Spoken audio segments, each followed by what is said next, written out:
Although immigrants can't be discriminated against based on disability, healthcare for newcomers remains a challenge.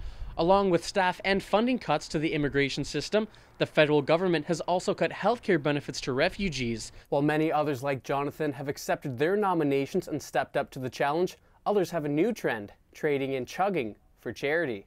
And although he's still focusing on his varsity career, that isn't stopping him from looking even further into the future. Coach Bull Tice and the team aren't just looking for the championship, but for another shot at OFSA glory. Although the food bank's warehouse appears to be stocked with food, there can never be too much, especially with London's high unemployment rate and a staggering new statistic. Now, as you can see behind me, Blackfriars Bridge is completely closed off and barricaded to the public, yet somehow Magic managed to climb onto it, ultimately leading to his tragic fall. Candlelight made up for the starless evening at a somber gathering in honor of the Walji family. This is the sound of all of us, singing with love and the will to trust. Over 100 people attended a candlelight vigil at King's University College in remembrance of the Walji family. Mohammed, Shirose, and their daughter Kaisra lost their lives in a murder-suicide just weeks ago. While many spoke highly of Kaisra, a 21-year-old with severe cerebral palsy, others were overwhelmed with grief.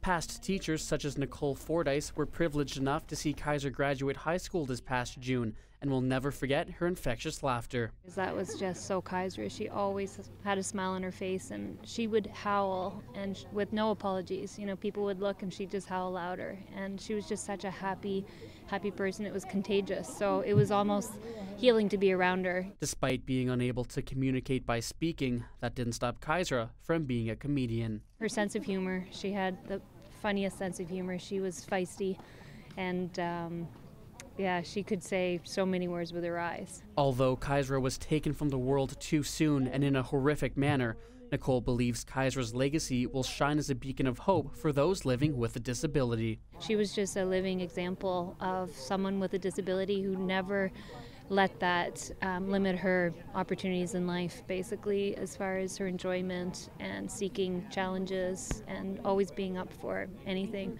And while the night was dedicated to remembering Kaisra and the Waljis, many took the chance to criticize Canada's immigration laws.